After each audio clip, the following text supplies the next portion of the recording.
Hello everyone, in this video I am going to show you how you can create this flicker shadow for text effect in CapCut special for PC.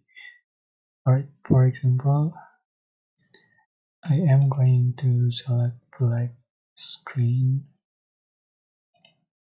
just download it and add to the track and go to text to add text. Select add text, select default text and change for text.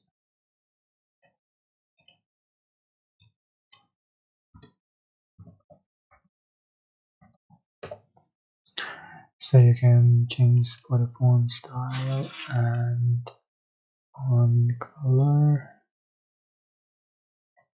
size, and after that one you are just going to go to animation and select and or say we can select blue here, flicker shadow, just click on it and just for duration, for the speed.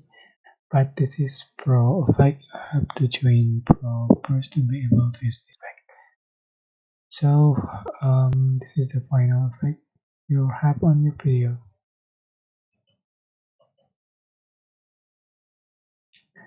I hope this simple tutorial was helpful for you. Don't forget to like, comment, share, and also subscribe. Thank you so much for watching.